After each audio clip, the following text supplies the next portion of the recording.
Okay. So, good morning, ladies and gentlemen. It's nice to have you here, and I welcome you to a special lecture today. We have a guest, Professor Hans-Michael Wolfgang from the University of Münster. He's a retired professor there, and he is still director of the Institute of Customs Law at that university. And apart from that, the managing partner of AVB Consulting, a firm in Münster too. And he is going to give us a guest lecture on the basics of customs duties law. And I especially thank him for the permission to record that lecture on video so that our Association of Friends and Supporters of the Tax Studies at Kleve, the Steuerverein Kleve e.V., can later publish this guest lecture as a permanent means of education on the website. Yeah. Thank you. I hope that was introduction enough, and I don't want to bore you, so I hand over the floor to Professor Wolfgang.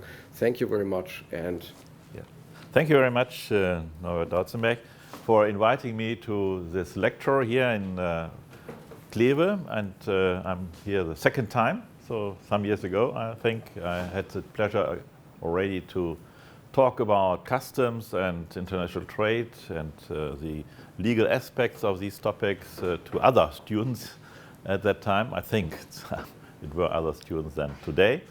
And so I'm happy that I can give a lecture about what I call it global customs compliance, which comprises not only legal aspects but also some economical aspects too. Regarding my person, Norbert Dautzenberg has already mentioned that I'm working as a practitioner as well, so that I'm a customs tax advisor or lawyer, as you like to say. And besides, I'm still working at Bisse University, heading the Institute of Customs and International Trade Law, the ICTL. So one word or one slide regarding my consultancy company, so to speak about promotion and maybe opportunities for you as well, that this field of customs is a very interesting field for working later on internationally. And I founded the AWB. This is a group now with 3 companies under the umbrella of the AWB group. I founded the tax consultancy and the law firm in 2005 together with some other colleagues beside my university work. And today I'm still a partner of this group, and we have 4 consulting areas. The first one, the most important one, is still the customs law and customs issues.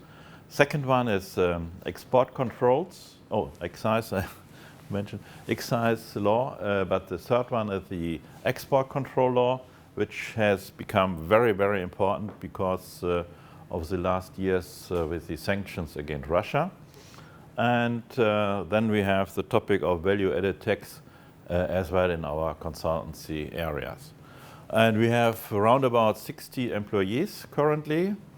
That may be lawyers, tax consultants, economists, or former customs officers. And we are based in 3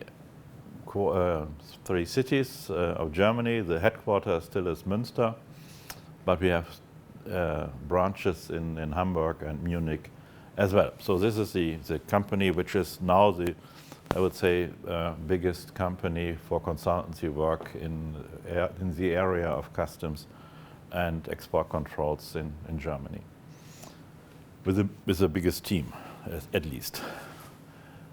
So this is a part of promotion, and now I start with the legal aspect. And when we speak about customs, I think most of you think, what's with customs?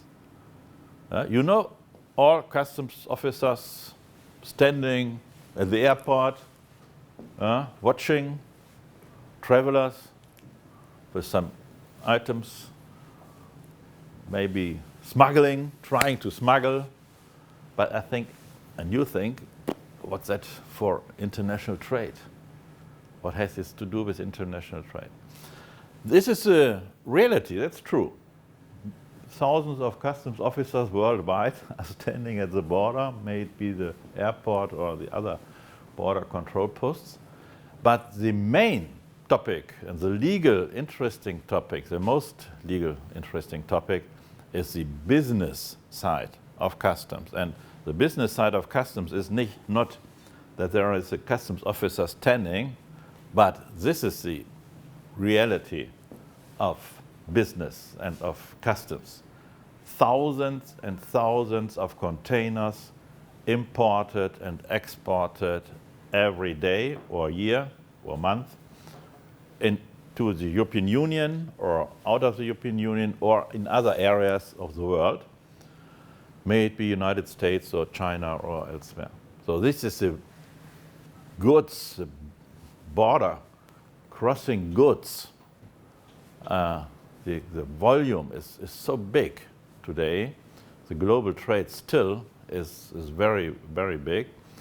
Maybe there is the interruption of the globalization, what some people think, but it's still a lot of volume. This is a slide. The figures are from 2013, 10 years ago already, and it has changed a little bit, but it is not really less. Although many people speak about the end of globalization, when you see the volume of transported items, goods, from the Asian Pacific region to the North American region, from North American region to Europe, Europe to Asian Pacific region, and maybe smaller volumes as well between Europe and Latin America or Europe and Africa, then you see that there's a huge volume still existing, what it means thousands and thousands of containers full with items, cars, everything what you can think about. And that's a topic of our customs law and of our customs practice. And so, for example, in my consultancy company, we consult, we have clients, not only from Germany, but most are from Germany, and all the big companies are clients of our company. Because we are really specialized, we are boutique, so to speak, and other companies don't have such knowledge in such a concentrated way. So, coming to the topic of customs, you can see the volume is big and high, and that means there has to be some capacity for cross-border control. And normally this is done by customs. And the functions of customs, I would like to start with the functions of customs. And the most important was, I would say, and in many views, it is still the most important function, the revenue collection. So when you speak about customs duties, taxes, customs duties are taxes insofar as well, that means money. The person has to pay for importing items into a country or for exporting items into a country. So import duties or export duties, both is possible. In the European Union, we only have import duties, no export duties. Other countries in the world, they have also export duties for raw material, for example, which is not the case in European Union. So import and export duties, that's the collection of this money for the budget of the state. And in the European Union, and I'm always speaking about the European Union when we speak about customs. We don't speak about Germany, we don't speak about France or so anymore. It's a question of the Union. And the union is a customs union. The European Union is based on a customs union.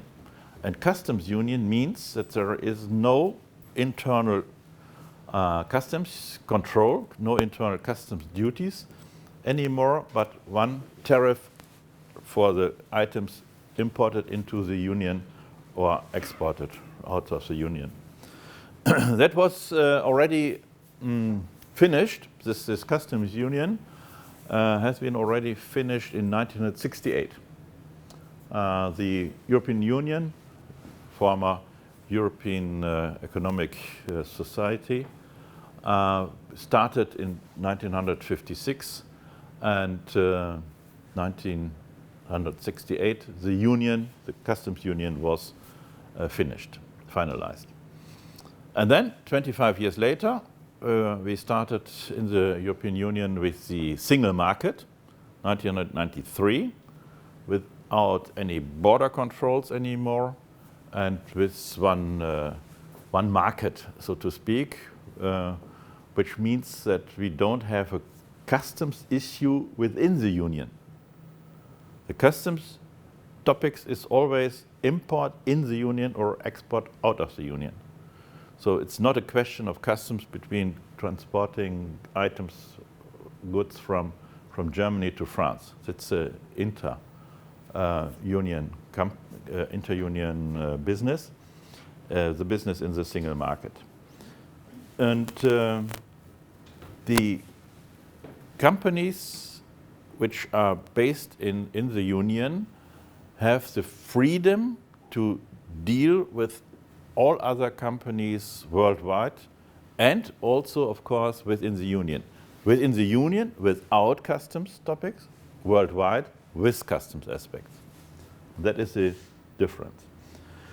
And how much now is the income from customs duties? These are the figures from 2018, but more or less the same today. It's not so much.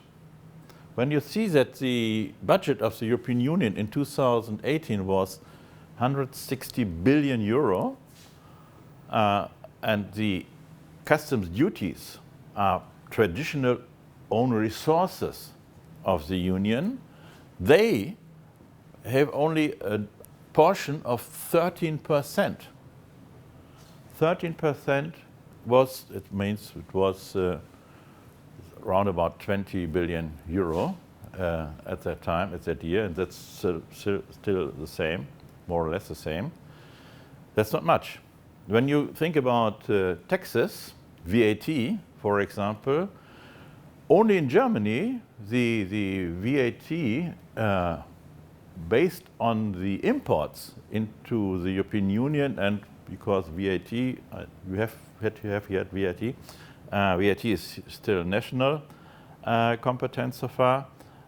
It's 130 billion euro for VAT in Germany only. And then you can compare the whole union. The duties, customs duties of the whole union are only 20 billion. So it's not so much.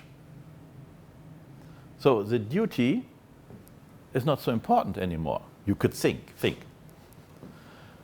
From the, do you think, or can you imagine why this is existing? Why is so low income? It's so, I have mentioned we have such a huge volume of trade, but only very few income from trade. Globalization, the need to remove tariffs and rather boost trade. Yeah, the need, exactly, to remove tariffs. And that was, regarding, you mentioned globalization, throughout the years, when you can see the GATT, the WTO system, from 1947, when the General Agreement on Tariffs and Trade started, there was the average duty rate 40%. And it is decreasing, and it was until 1995 when the WTO started, the average rate for industrial goods. We are speaking about industrial goods, not for market agriculture goods. For industrial goods is only still 4% globally between industrialized countries. So it's not much. VAT, 19%, 20% or so of the value. The average duty is only 4%. So this is the reason why the income is not so high, but it's only one reason. The other reason is, in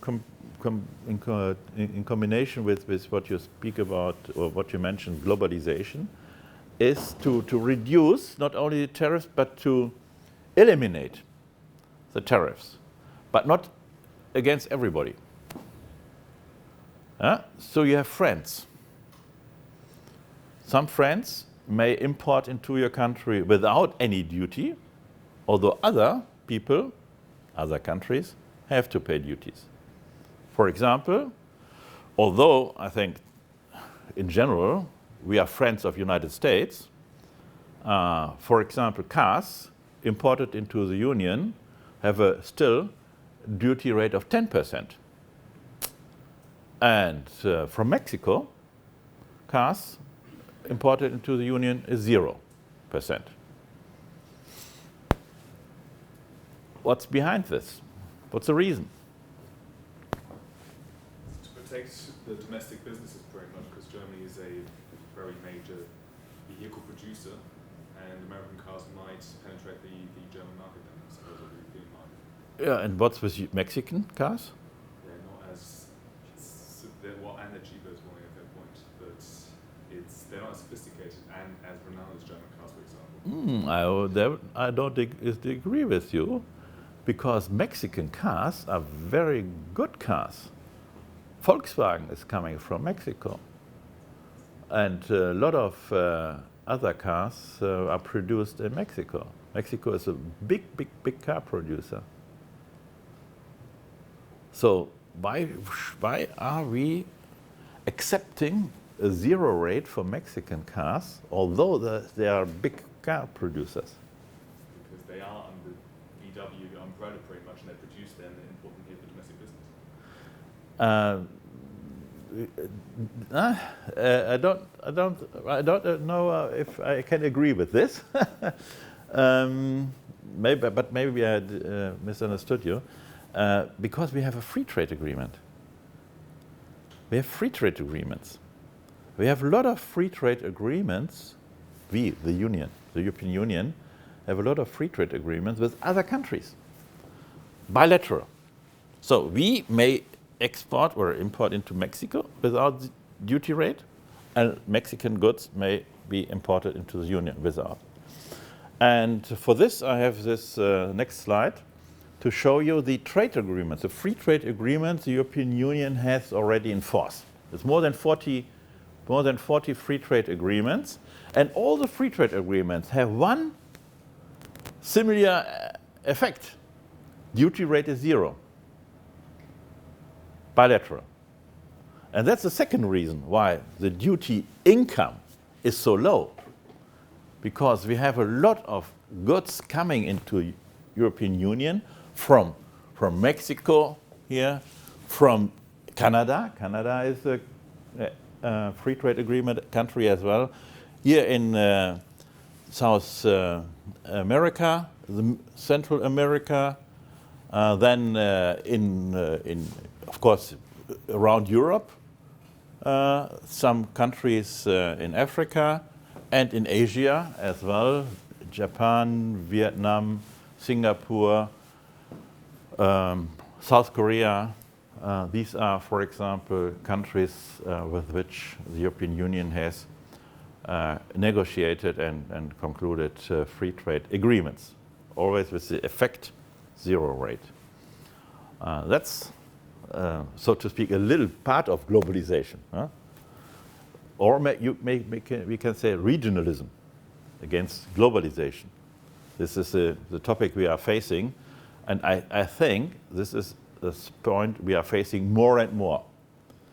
Less globalization, multilateralism, more regionalism with the free trade agreement. Because we are not the only ones in the European Union, or the Union is not the only one. When we look globally, then we see that there are more than 600 free trade agreements existing. I have a slide for this later on. It's like a spaghetti bowl when you see the free trade agreements. And that's important. So we have the regionalism globally increasing, and that means decreasing of the income from duties. Nevertheless, the VAT is still to pay. So this is the first point, the first function. The second function is to protect the domestic economy. And that, from my perspective, is today the most important one. It's an economic approach we have with customs. And we may, for example, ask for higher duties than the average because of a dumping situation in the other country. And or trade remedies, what is still currently and maybe in the near future again going on. And we can, for example, regarding anti-dumping duties, some examples. What the European Union has enforced, anti-dumping duties measures which are enforced by the European Union, for example, for seamless steel tubes coming from China, or the most anti-dumping measures are against China, I have to admit. Tires, for example, is from, again tires from China, when imported into the Union. And that's totally different. Maybe a tire may cost, let's say, 200 euro, then the duty rate is 80 euro plus. Yeah? So this is not 4%, this is much more. Yeah? And for steel, the duty rate is 70%. So in case it costs, maybe the tubes cost 10,000 euro, then 7,000 euros are added anti-dumping duties. And now, maybe you have heard about this currently going on. Cars, electric vehicles from China are in discussion. For example, here, Great Wall, BAD,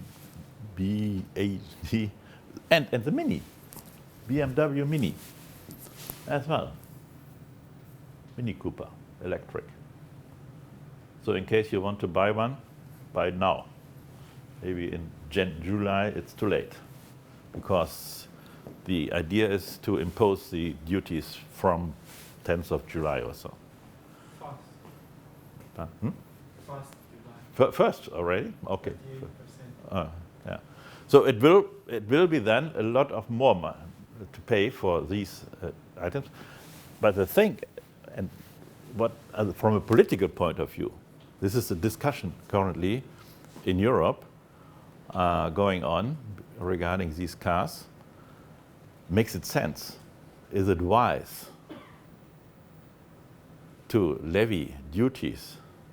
With BMW, we are levying our own companies who are producing in China and then importing into European Union.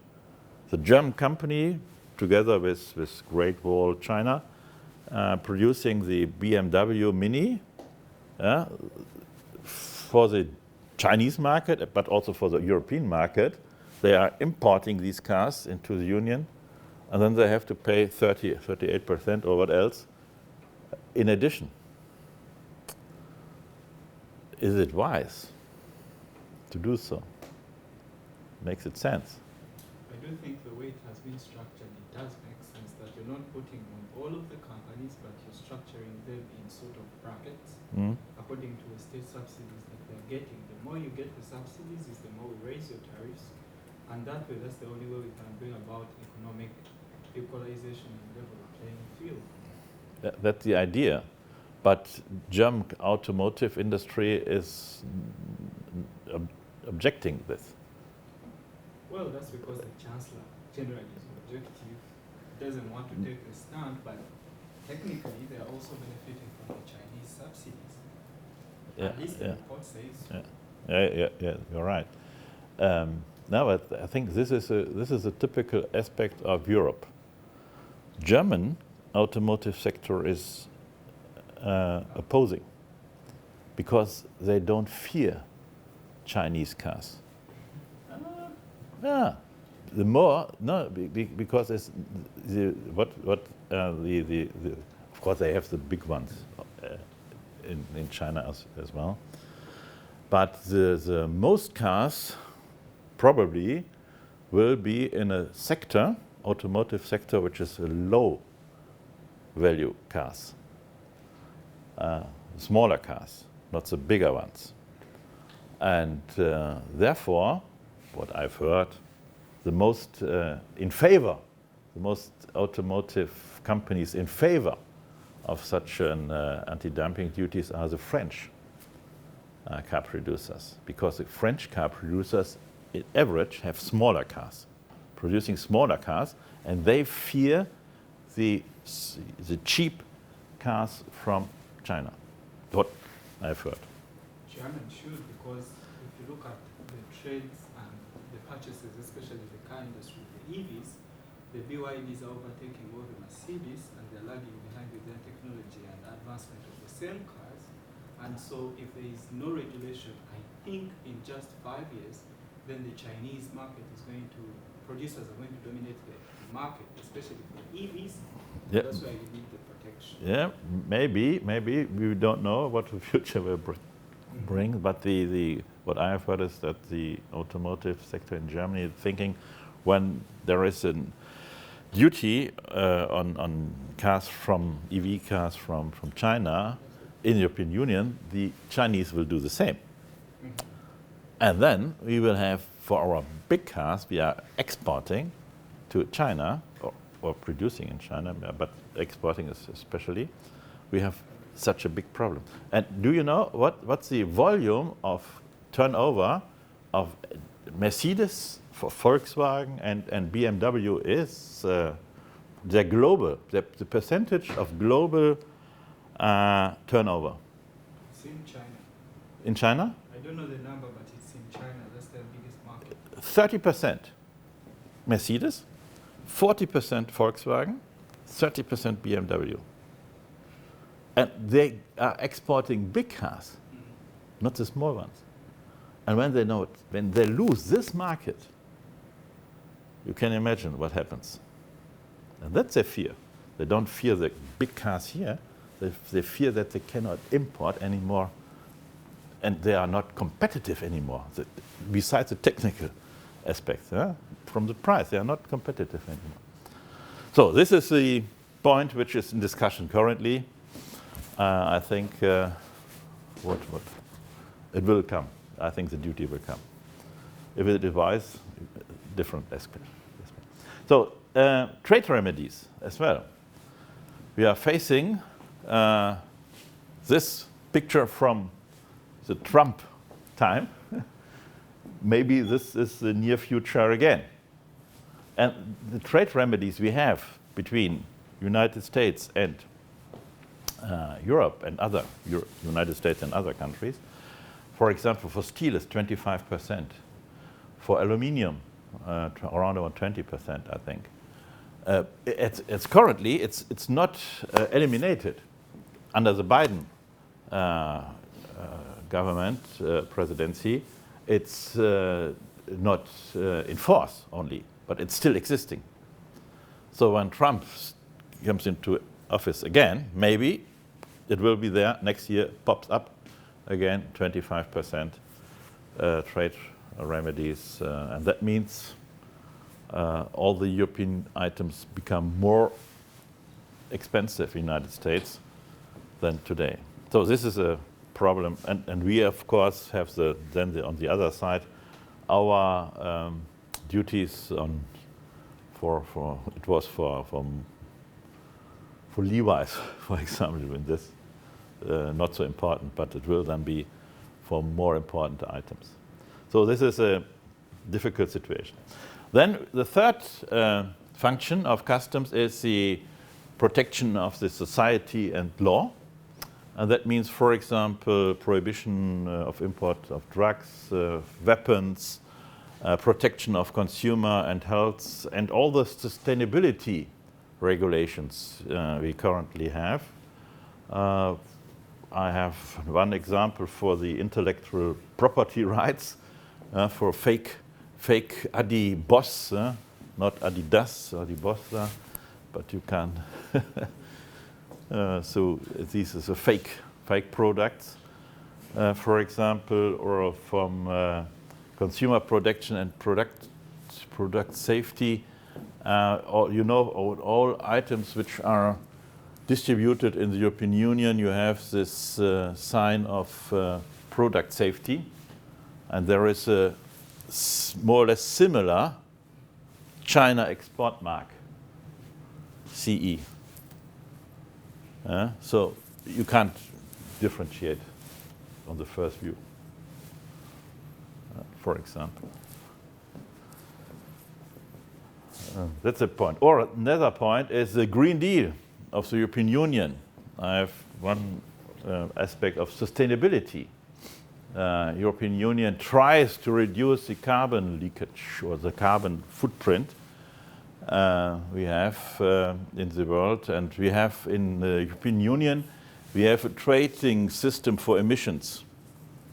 The company there's a cap, an emissions cap, and the company may have emissions up to the cap, and when it is more clean, when the company is more clean, they can sell permits to companies who are not limited to the cap, who need more, and that is a business within the European Union, but it's only within the European Union. And then, maybe in case you would be manager of this company, then you would think, why shall I buy these expensive permits here in the Union? I leave the Union with my plant, with my factory.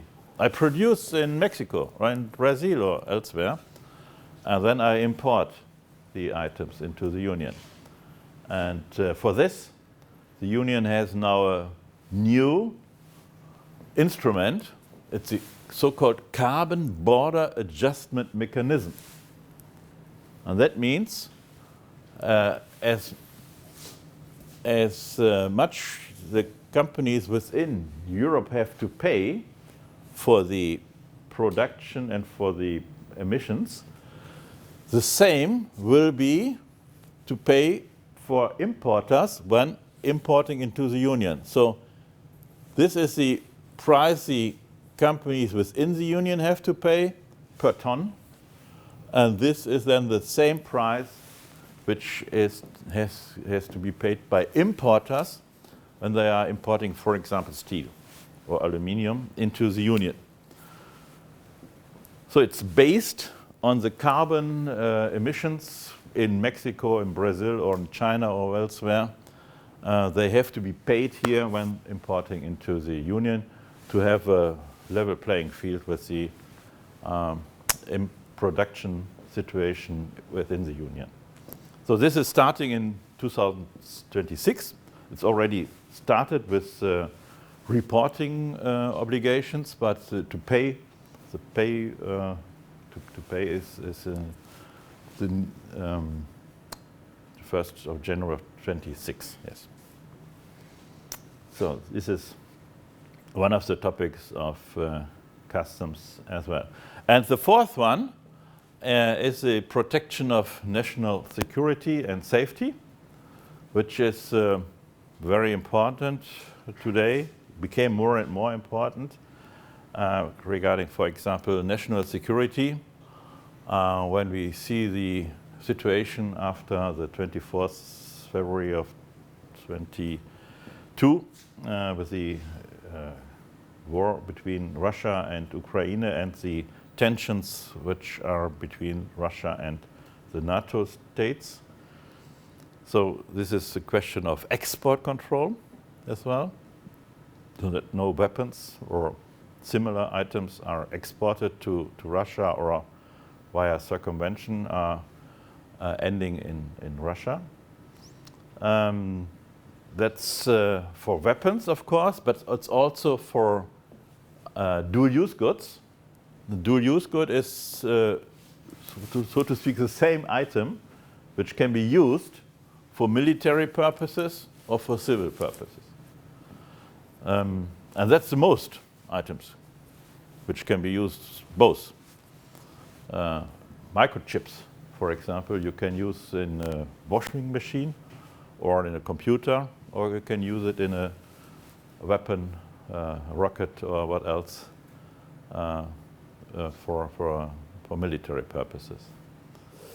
And this is, of course, forbidden to export nowadays to different countries, special countries, and customs and the people who are working in the customs departments in the companies have to take care that all the regulations are obeyed. And currently we have, regarding national security as well, the sanctions against Russia, which are more and more. Now it's currently the 14th package is in discussion against Russia, and more against the fear, or there's a fear that there is a circumvention of items. Direct import is of course it's kept, but the circumvention is a problem now.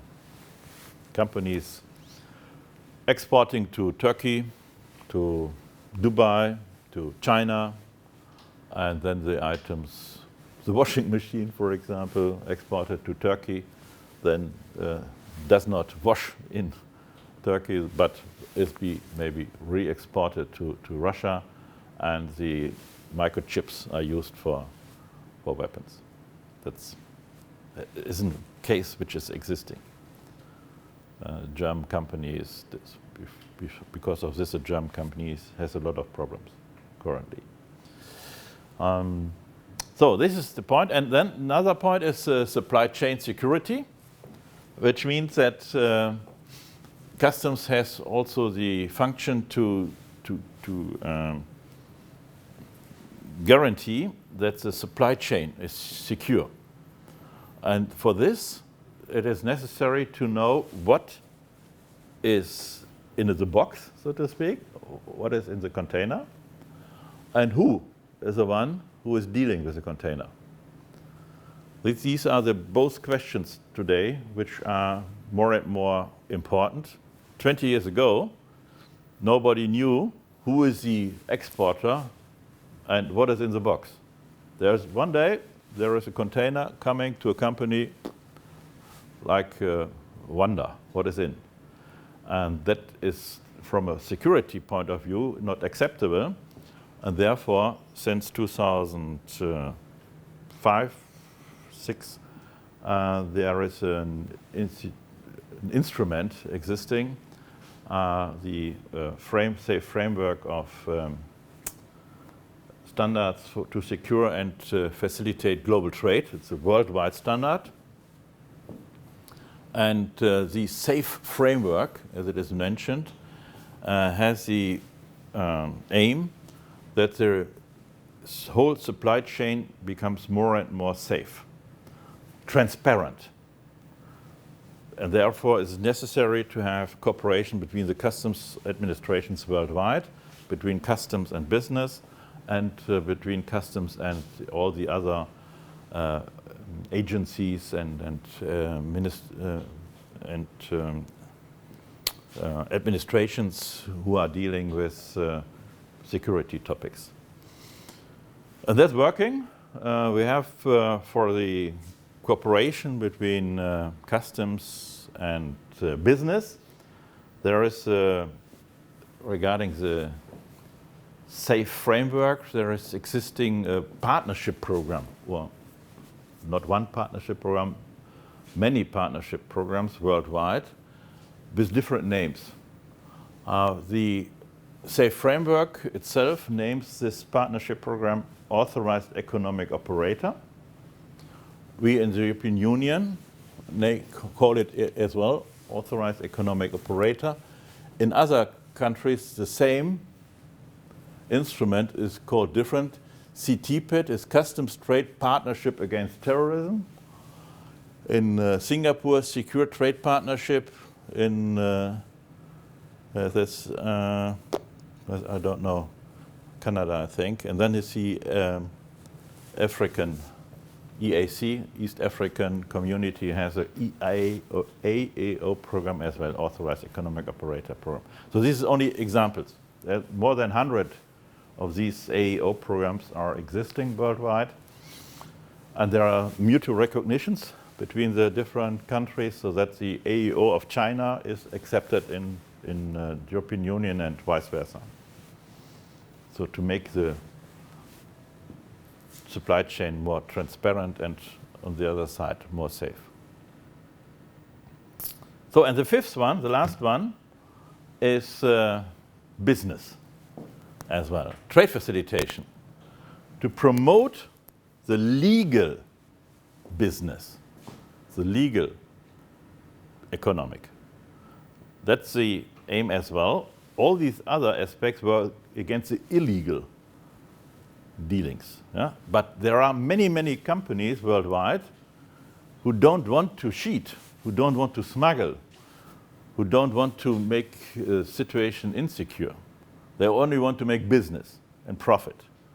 And for those companies, the AEO program is important as well, because those companies can become AEO, can become an authorized economic operator with more simplifications when there is an import of items into a country.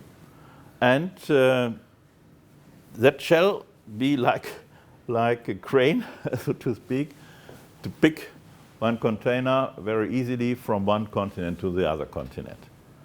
That's the idea, yeah, behind this. And of course, when we see the other functions like security, then it's always a problem to find the right balance between both. But we try to, or the European Union customs law tries to find the right balance. So this is belonging to, or these are the aspects of the functions of customs. And in this connection of trade facilitation, I would like to mention one new, more or less new 10 years ago, one new agreement, the WTO, World Trade Organization Trade Facilitation Agreement, which was agreed on in 2013. And unfortunately, this is still the most important one, the most important new agreement in the WTO for more than 20 years, unfortunately. The idea was multilateralism in the WTO and to reduce the rates, but this is not working anymore. Nevertheless, WTO is now trying to do trade facilitation measures in other areas. And so if we come to the international aspects of customs, the international organizations which are of importance for all the customs issues. The most important one is the WTO, which I mentioned several times already. Then we have the WCO, which is not so, I don't think that you know about the WCO, the World Customs Organization. WTO is based in Geneva, WCO is based in Brussels, and they have agreed on conventions, framework like the SAFE framework, which I mentioned before, or other instruments, international instruments, more technical instruments for international trade. And then we have the UNECE for the European United Nations economic was it? I don't know. For Europe, there's one point which is relevant for customs, is the so-called TIR convention, Transport International Routier. That means it's a transit procedure throughout whole Europe and around, so that there's no stop at the border when there is goods crossing the border. And the OECD is of course, important for the support of all trade initiatives as well. So, World Trade Organization, very short. What are the main topics of the World Trade Organization? I don't know if you have heard about WTO in detail in your study program. In case not, it's not a problem. The most important aspects are the most favored nation treatment. That means all countries who are members of the WTO have to treat all other members equal. And there is schedules of concessions. So when I speak about the average duty rate of 4%, then it means that this is fixed in the WTO agreement, that the different duty rates are fixed in the WTO. So a member state is not allowed to increase the duty rate except for like trade remedies or anti-dumping duties or so. Then the customs valuation is a typical customs topic which is regulated in the WTO, and the rules of origin, which are very important for international trade as well. Valuation at origin is the basis of international trade. And therefore, there are additional agreements in the WTO system. It's a customs valuation agreement, the agreement on rules of origin, and the trade facilitation agreement I mentioned before. So this is WTO in a nutshell. We could speak about hours about it, not WTO, of course. WCO, the different conventions for international trade, more from a technical point of view. I would point out some. For example, the Harmonized Commodity Description and Coding System, HS, Harmonized System, which means that for all items which are existing, there is a number of 6 digits, 6-digit number. And for this, it's like a language. What you can describe when you are, let's say, importing, or when you are exporting, let's say, exporting from the United States to the European Union, you can describe an item, a car with such an engine or something like that. But it's easier to have a number for this. Because this everybody can understand. So when a German customs officer, a German person in the customs department also reads 8703 something 10 or 6 digits, 870310, that means a car for personal transport with an engine, fuel engine. So that's, everybody knows what is meant with this. That's easy. One language for all goods. And there are, for customs procedures, additional conventions. It is especially the revised Kyoto Convention is complementing the World Trade Organization Trade Facilitation Agreement. Both combine each other. So to make trade smooth, very smooth. This is the revised Kyoto Convention and the SAFE framework I mentioned already. So only to mention 3 important conventions of the WCO, but there are, you can imagine, some others more to facilitate trade from a technical point of view. Not the duty rate, it's a technical point. And we speak about the technical aspects, legal technical aspects, procedures, when it is coming to importing, exporting items later on. So we have the next point, the international view we have just seen. Now let's go to the European view. European Union, I mentioned already that the European Union is forming a customs union. It's more or less the same. The countries and the territory of the countries is more or less similar with the territory of the customs union, with some exceptions.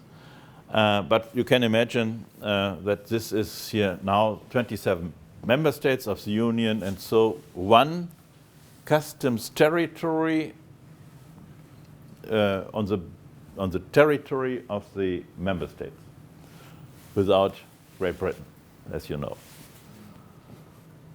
and without Switzerland as well. And that leads us to the legal aspects of customs in the Union. And we have some legislative acts within the Union regarding customs law. As you can imagine, all countries worldwide have a customs act or customs law. And so the European Union, of course, as well.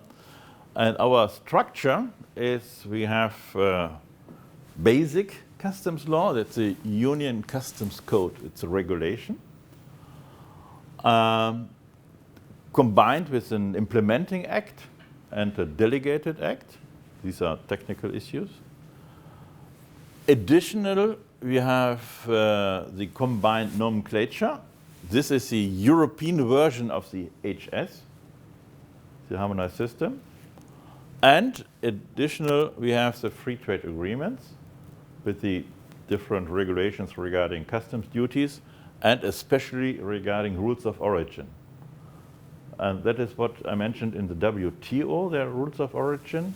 Rules of origin are the basis for many, many things. For example, anti-dumping duties. Rules of origin, it means there's an anti-dumping duty against, for example, electric vehicles from China. Does it mean bought in China? No, it does mean produced in China. The origin has to be China. In case it is not the origin in China, then there's no duty. So in case the same car is not produced in China but in Vietnam, then against Vietnam there is no duty. So this car could be imported with zero rate from Vietnam because of the free trade agreement. Yeah, and you can imagine China and Vietnam is not so far away, and then there's sometimes the fear that there's a circumvention. Yeah? The item is produced in China, brought to Vietnam, labeled differently, packed, and then sent to Europe. And that's a question of fraud, then, of course. So this is, and therefore, customs law is so important in practice because customs lawyers and customs officers and customs people in the departments, they have to look, is this the right origin or wrong?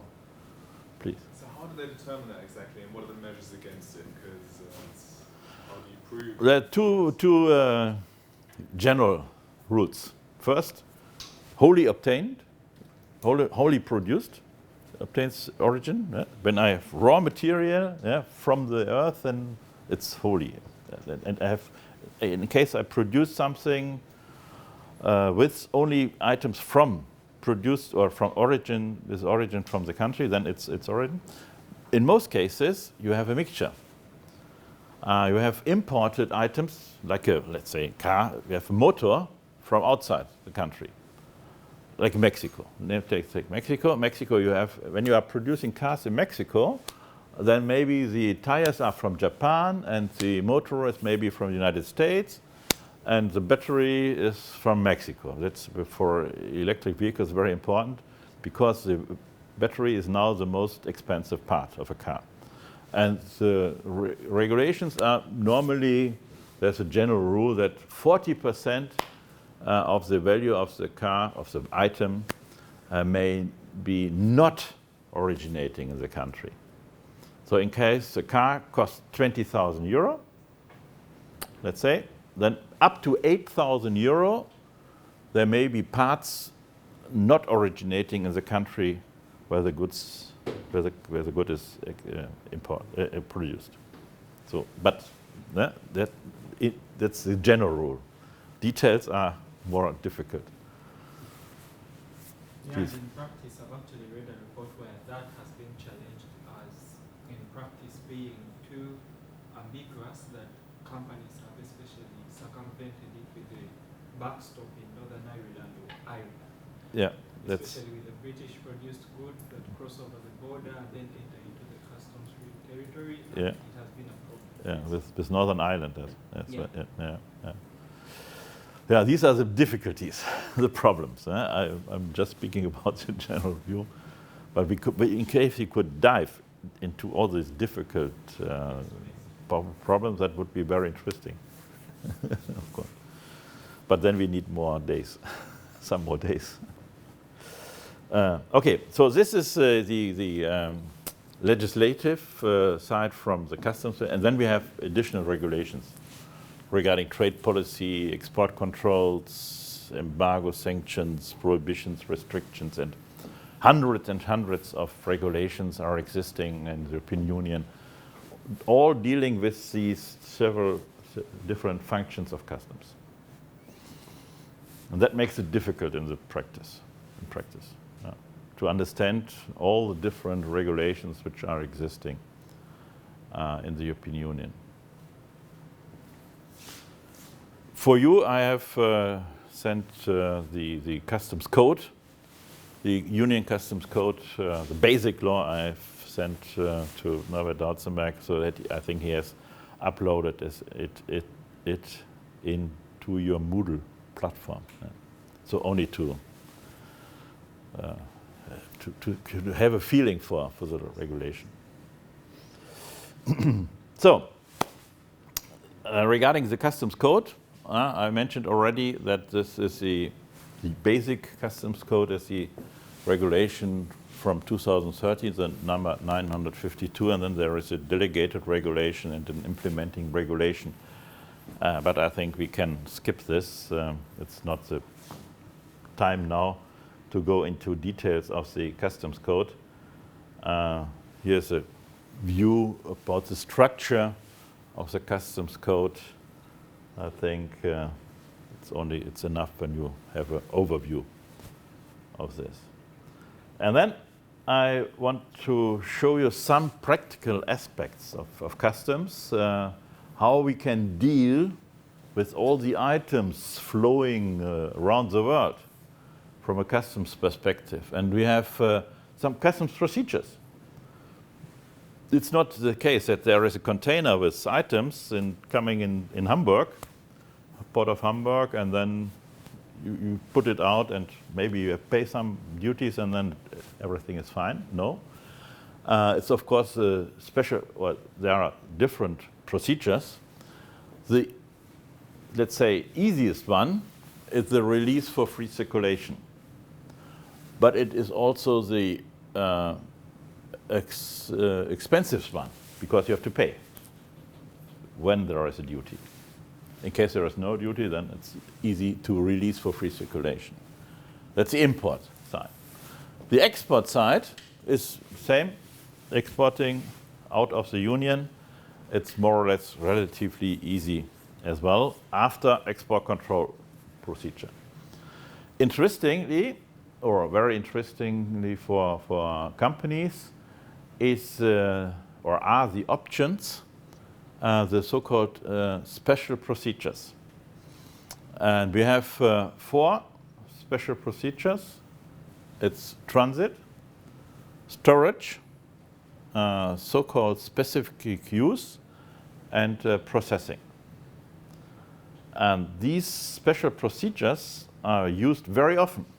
For example, or you can think very easily about transit. When there is an item, let's say, arriving in Antwerpen, harbor of Antwerpen, and the item shall be transported to Switzerland, let's say. So Switzerland is not part of the customs union, it's not part of the European Union.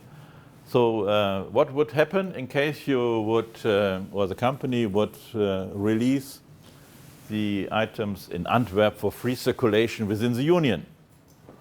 They would have to pay the duties. The customs duties and maybe import VAT. And then they bring the items to the French Swiss border and are exporting to Switzerland. And what's with the duties they have paid in the union? The duties are lost because there's one general rule in the European Union: the money we have, we don't give away again. Yeah, it's the best, the easiest way. What we have, we wear it. So that means we have to find a way that there is no customs duty, and this is transit procedure. I start with a transit procedure in Antwerp and end in maybe Zurich, so without customs duties. Very easy from this point of view. And this is the slide, the next slide, which shows this. This is the easiest way, this free circulation I mentioned before. Non-union goods arrive from outside the union. There is customs office, and then there is a customs duty according to the HS code 8703, for example, 10% of the transaction value, let's say 20,000 euro, then it's 2,000 euro customs duty. And then free release goods are in the single market. Sorry, I'm going to go back a bit, but I was just thinking, with that picture, if we have import VAT, instead of using tariffs that are slapped on these goods coming into the customs union, why wouldn't we still use, because I feel like importation VAT would still solve the problem. What problem? Of the differences between the prices that are coming, cheaper goods, Yeah. and the market prices that you have in the customs territories. The import VAT, the sense of the import VAT is to equalize. Because in case you have, let's say, you buy something, a company buys something in Hamburg, they have to pay 19% VAT. So then, in case I would then buy in United States, I would have to buy no VAT, because in the States there's no VAT. But in Germany, in relation to the other business with Hamburg, then I have a privilege or a benefit, 90%. And this is unequal regarding the internal business, the domestic business. And therefore, the same amount of VAT is levied like this amount which has to be levied for domestic trade. It's an equal treatment. Duties, customs duties, is not equal. Customs duty is always additional. That's a big difference between customs duties and VAT. Customs duty is additional duties, and VAT, it's an equal treatment. So can you say that customs duties exist to harmonize the base before VAT? Yes. Yeah. That's right. And therefore, VAT is on top of that customs duties. Yeah. So, yeah, this is only duty rate, customs duty, not VAT. So this is free circulation, so to speak, relatively easy. I want not to go into details here. Then transit, I mentioned that. There is goods coming into the Union, let's say in Hamburg, and they shall be maybe delivered to Switzerland, then they leave the Union again. Or they can end in the Union as well.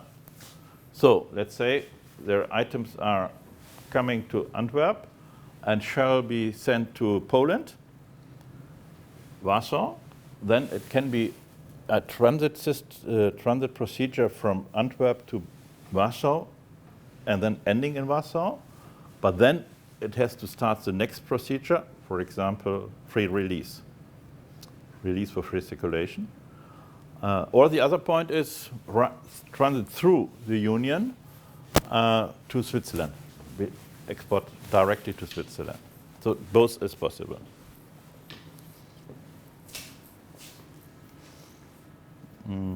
Without any duties. Then storage. Storage is relevant. It's interesting. It's a warehouse, a customs warehouse. Maybe you have heard about this.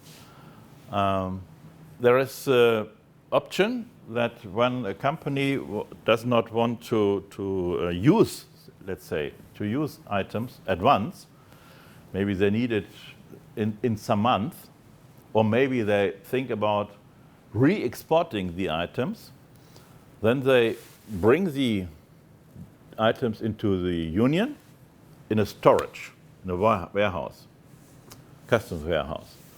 And that means, for example, coming from United States, or Antwerp here, customs office of placing is in Antwerp.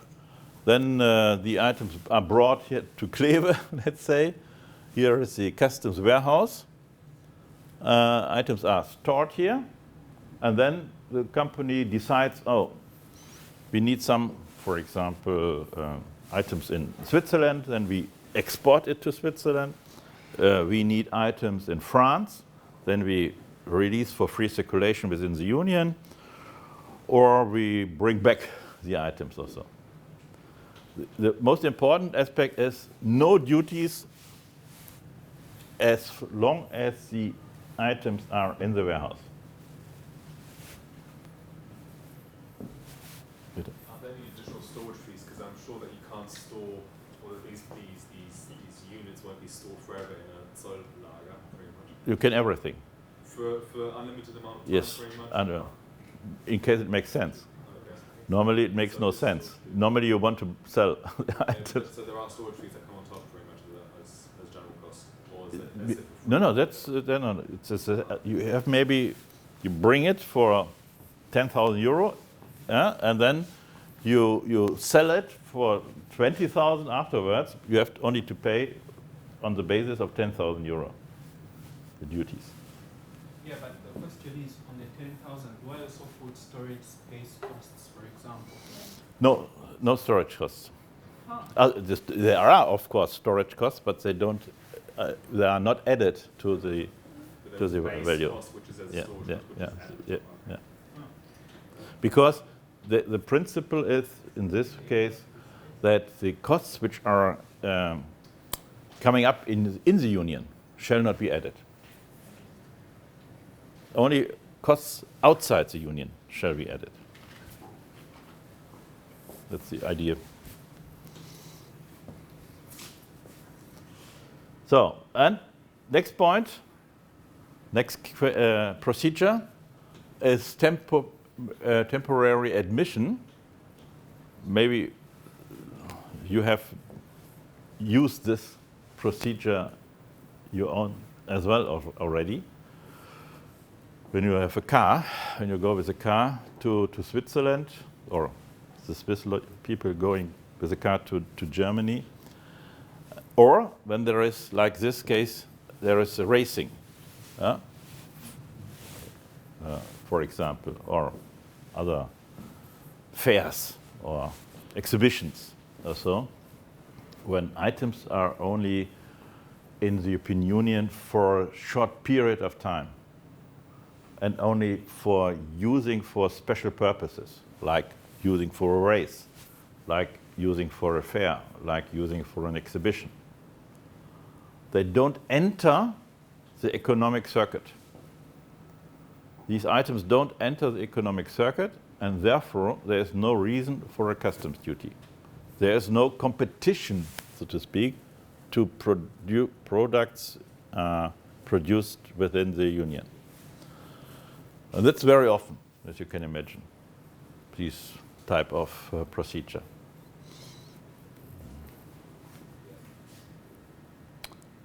This is a temporary admission without duties, and there is a customs procedure as well, existing a temporary admission with partial duties. For example, there's a robot imported, and this robot shall stay and work in this plant for, let's say, 1 year. But the robot lives more than 1 year. The life cycle is longer than 1 year. Maybe it's 3 years or 4 years. And then from an economic point of view, it is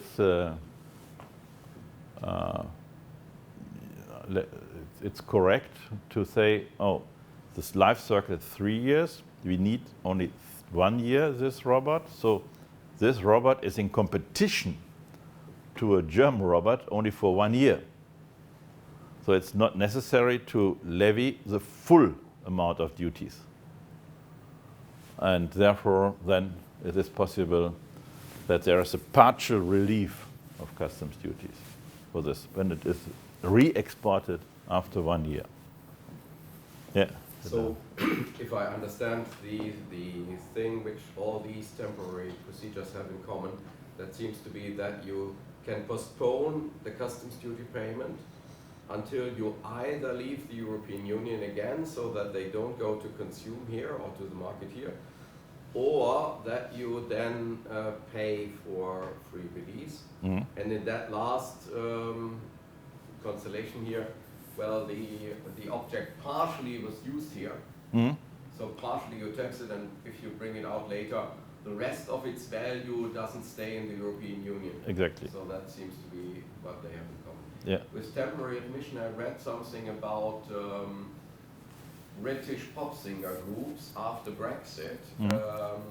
They had read that the customs trade and cooperation agreement, no customs duties. However, they then were informed that when they made a tour through Europe, they would have to declare every loudspeaker. Yes.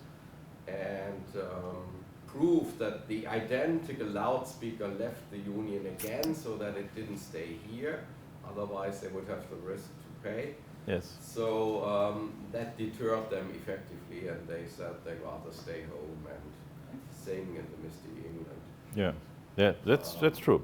Yeah. That's a problem of even in case there is a duty rate 0 for goods originating in the other country. Nevertheless, when it is only used for a certain, first question is the item then really British origin, or is it from China or what else? So then it would not be possible to release it for free circulation for 0 rate. And nevertheless, then VAT would occur. So this makes no sense. Therefore, we have this temporary admission. And that means every item has to be declared when imported and when exported. Surely makes fun. Yeah, or you can. If you don't know that harmonized system. Yeah. So you need a consultant, of course, for this. Yeah. Or otherwise, you stay in the union. It's easier for the country. Yeah. But that's the global aspect, of course. And that's in companies often a problem when there is an engineer or so leaving to Singapore, what else, with his computer equipment and so on, normally he has to declare it when it is transported outside the Union, when it is imported in Singapore, when it is exported from Singapore, and when it is imported again in the Union. There's for technical equipment, which is normal use, is like a computer. This is without any formal procedure, but in case you have a special item, a special computer or a special machine or what else, then normally that has to be declared.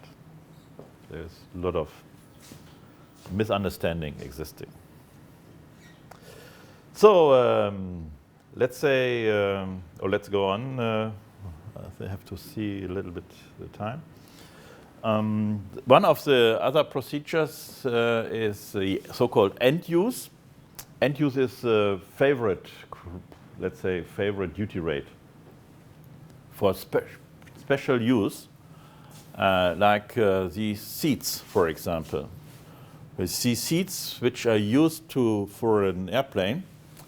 They are duty rate 0. In case it is used for a cinema, in case you use these seats for a cinema or for a lecture room, then there is a duty rate of 3.7% or so. So it's a subsidy for the production of airplanes. And that's similar for the production of cars, in not so much, but a little bit as well. So then we have two processing options. The one which is very often used in, for example, in the automotive sector and in other technical equipment sectors, is that the inward processing means I import, for example, tires, and I put it in my, or I produce in my plant cars. For example, I need tires, and the car with the tires is then exported. So import of non-union goods and leaving of non-union goods. So the cars, the tires don't stay in the economy, or the domestic economy. They leave. They are never part of the economy, the domestic economy. They leave, they come in, and they were processed, and then they leave the Union. And then there's a rule, existing worldwide rule of inward processing. In those cases, no duties are levied on these items.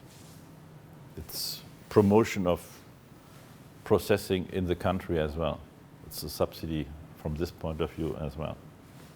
Makes sense, because otherwise you just make your own exports less competitive in the world market. Exactly. That's from an economic point of view. Yeah. And the other way around is the so-called outward processing. When a German company is processing, Volkswagen producing cars in Mexico, they are supplying seats to the third country. There the car is produced. The car is then imported into the Union. So the car is not completely based on Union goods, but partially. And this part may be deducted from the price of the car. So, example, seats 1,000 euro, car 20,000 euro. Here, release for free circulation, car with 20,000 euro minus 1,000 for the tires. So the duty rate then is not 2,000 euro, but 1,900 euro. 19,000 to 20,000. Yeah, that's okay. But the practical problem here will be again to prove that exactly that seat, which is now in that car which you import, has its origin in the European Union. So if you produce cars in Mexico and buy these seats partly from the EU and partly from the US, and they look alike, you would have a great problem, probably. Yeah, it's, in this case, in case this is the same seats, then it's a question of the numbers. Yeah? So in case you have, let's say, 4,000 seats, normally 4 seats per car means 1,000 cars. So in case you are importing 2,000 cars, then means the first 1,000 are free or deducted, but the others not. So you have this. These are always procedures supervised by customs. You have to ask customs to get a permission. Then there's a supervision by customs, in case of export and in case of import.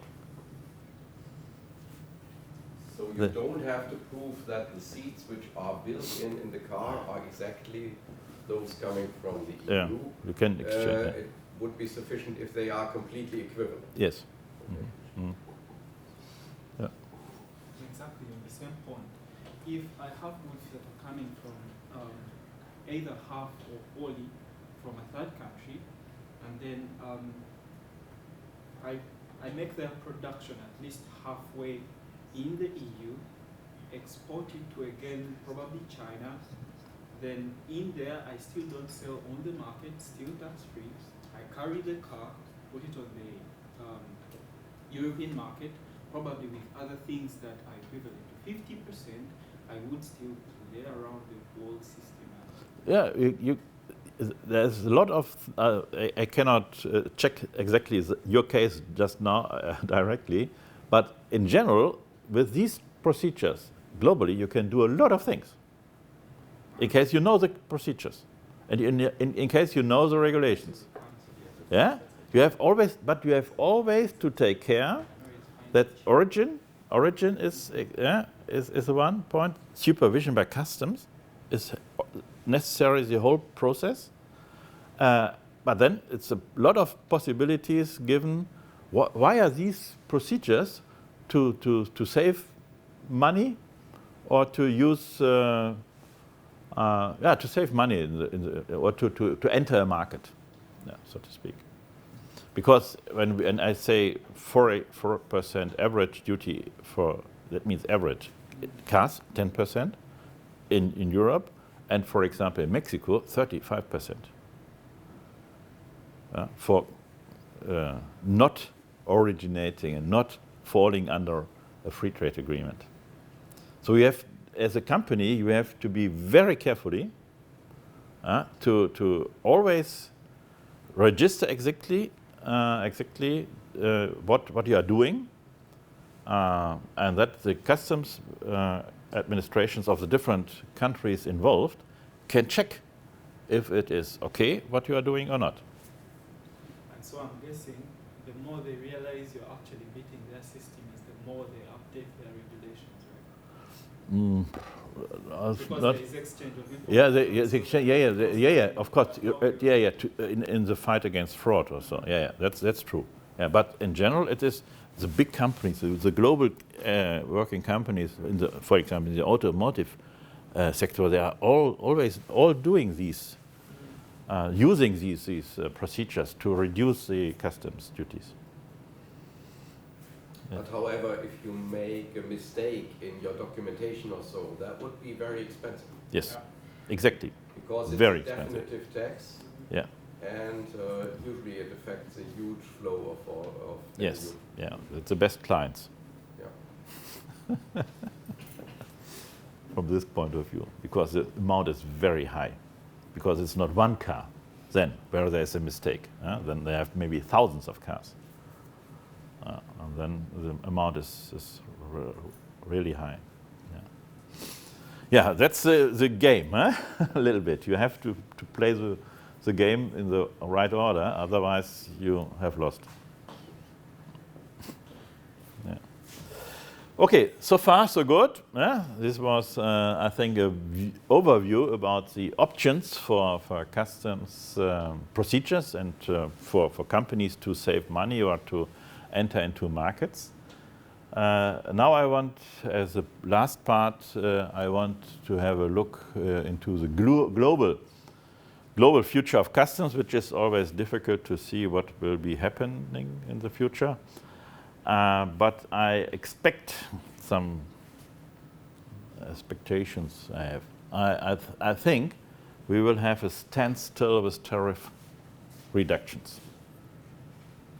We will not have more reductions. So there will be more duties in the future. We will see more protective measures in the future. May it be obviously protective, or may it be for other purposes like ecology or social aspects or so, which are in the end protective measures. We will see that the multilateral rules will decline. The importance of the WTO, I think, is less than it was, unfortunately, I have to admit. When I started with my working in customs and international trade, it was when also the WTO started, and I was very enthusiastic about this, and now I'm a little bit pessimistic. On the other side, we see an increasing of regional free trade agreements. May it be in Europe, may it be in Asia, may it be in America, in Africa as well, globally. And I mentioned already the spaghetti bowl before. We have from Germany, from European Union, we have 43 free trade agreements in force. Currently, globally, there are 625 in force. Everybody with each other, so to speak. Which makes, of course, it more difficult to follow the supply chain. What your example, to follow where is the good now, where shall it be sold to. So you have to know, of course, all the different regulations and to have to obey all the different regulations. So this is, for example, the Pan-Euromed zone we have in Europe, European Union, and then there is North African area, the Balkan states. Turkey is part of this group, which is a regional group in Europe. We have, of course, here's the next one, is with flags. You can see this is the European area. It's not only the European Union, it's also the EFTA states, and it is some states in North Africa and so on. When we have a look across the Atlantic Ocean, we see that there is a free trade agreement, the USMCA, with the United States, Mexico, and Canada, which is compromising 500 million people, roundabout, 16% of world trade. When we look into the Asian region, we see there is, let's start with the new supply chain pact between New Zealand, Australia, Japan, which is not so important, but more important is the CPTPP, the Comprehensive Comprehensive and Progressive Trade-Pacific Partnership with some American countries, Chile, Peru, Mexico, Canada, and then you can see the Ocean, New Zealand, Australia, Japan, and some Asian countries.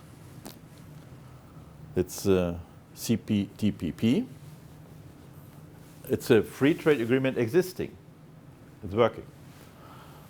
And we have overlapping situations, when you can see. For example, New Zealand or Australia is also member of the RCEP, the Regional Comprehensive Economic Partnership, where China is a major power. Yeah? And South Korea, and then you can see all the other, at all 15 countries, the Asian countries, Japan, New Zealand, Australia is the biggest free trade zone we have worldwide, which is already existing. And here, for UK, Brexit, UK has asked to join CPTPP, and they are currently in negotiations about this. So I think they are already accepted in general. And then they will become members of the CPTPP. Yeah. So now, free to negotiate all free trade agreements they want to. They can do now, and they can ask for special treatment, for example. Yeah. Well, so this is a special case. This slide shows this overlapping system or situation of RCEP and CPTPP. So you see these countries are in both regions, both agreements, like Japan, Vietnam, Australia, New Zealand, which is possible. A free trade agreement, you can be member of different free trade agreements.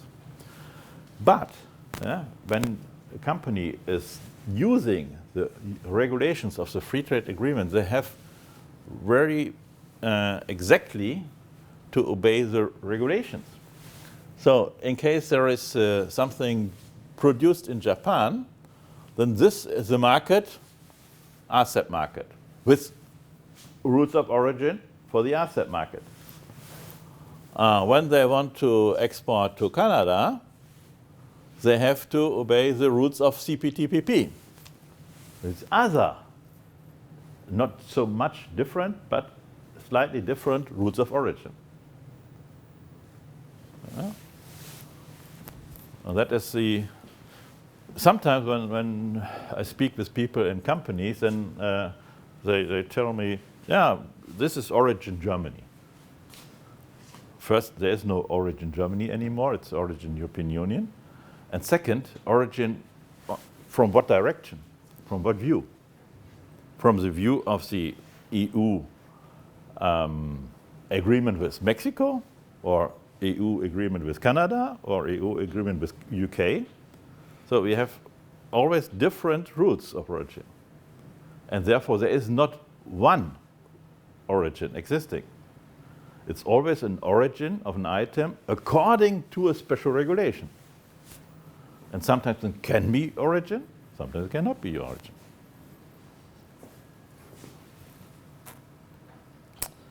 So this is RCEP, which is, I mentioned already, the biggest free trade agreement we have. With $25 trillion. European Economic Area is only around about 19 trillion, and United States is a little bit less than RCEP currently. So RCEP is already the biggest one. With around about 1/3 of the population of the world. China alone with 1.4. 29% of world trade, and you can see it's from China to New Zealand, the whole Asian region. And that's interesting for companies, transnational companies or international companies, when it's coming to trade remedies, it's coming to duties, then let's say we have an import from European Union to China. There is maybe duty rate then 20% or what else. In case the item is produced in Indonesia, the German company produces in Indonesia or in Thailand, according to the rules of origin of the ASEP, then there's no duty rate for the German company. But they have to take into account the rules of origin. So they cannot bring everything from Europe to Thailand, assemble in Thailand, and then sell to China. That's not ruling. That's not according to the rules. They have to source within the region as well. Maybe in Japan, in Australia, in China, but it has to be sourced in the region. So this is the comprehensive and progressive agreement for Trans-Pacific Partnership. I mentioned that as well already. We have to change the map in the future because of UK, the other way around as well. Yeah. So this is the, and then there is something which is not free trade agreement, but it is more political agreement, not in a legal sense, but it's a framework as it is named. This is, as I mentioned, no, I did not mention, I think, but on this slide, there is, you can see, there is the United States.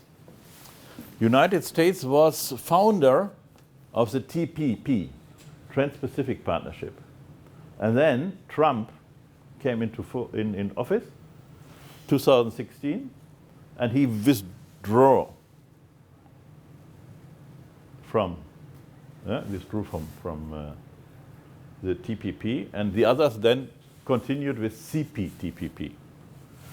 So United States is outside of all these agreements. But President Biden did, or still tries to have a little bit influence in this region. And he started with the Indo-Pacific Economic Framework for Prosperity. And he invited several countries in the Asian region. I have indicated these countries over there. And the idea is to have not a free trade agreement, which is not possible according to United States law, but to have influence in the region regarding trade in services, regarding e-commerce, regarding sustainability regulations, and so on.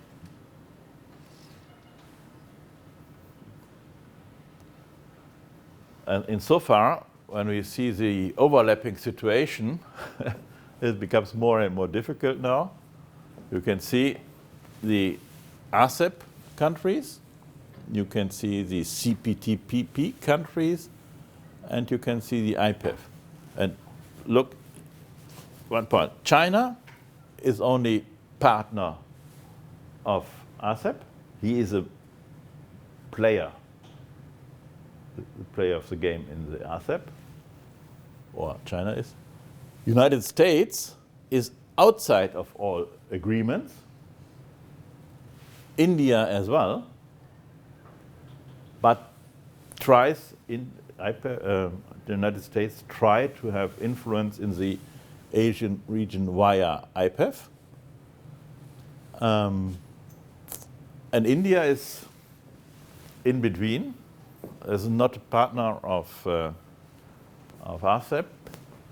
It was in the discussions, but because of tensions between China and India, it withdrew as well. And it's not partner of of the other regional agreements. So we will see what will be with India in the near future. So in general, so more or less I'm in time. In general, we can see that worldwide we have to observe more and more regional free trade agreements, especially in the Asian Pacific region and American regions. There are overlapping situations. At the moment, I think it is very difficult to foresee what will be the next development insofar. We have the political tensions between China and the United States in the Asia Pacific region that can lead to the one side or to the other side. So the countries in between that try to navigate through these tensions, which is maybe not so easy from a geopolitical point of view, from a military point of view, and of course from an economic point of view as well. And when we look at the European Union, as far as the European Union is concerned, we have to see what is our position globally as well. We have our regional area here. We have bilateral free trade agreements, but from a global perspective, we don't play such a big role as Europe played before. I think it is obviously now, today. And we will see what the next policy of the European Union will be regarding the trade policies especially, because the European Union still is trying to negotiate about free trade agreements, but has one, there's one problem existing. We have the so-called Green Deal, as I mentioned before, and that means that the European Union always wants that other countries are obeying rules for human rights, for ecological aspects, for labor law globally, as we do in the European Union. And some countries don't want this. So that was a problem with Mercosur. European Union is in discussions with Brazil, Argentina, Venezuela, Uruguay, Paraguay, not Venezuela, about a free trade agreement between Union and Mercosur states. And that was more or less negotiated to the end. But then the European Union asked for an additional side agreement, side letter, that the Mercosur states would accept the trade policy of the European Union, which is dealing with labor law and with ecological aspects, and the member states of Mercosur denied to do this. So therefore, we don't have a Mercosur agreement in place now, which is from an industrial and economic point of view bad, because the industry in Europe would love or would like to enter the South American market with their products for probably duty-free, which is not possible when there is no agreement. So this is a problem we are facing today. But you will see, now we will have, in the near future, we will have a new commission.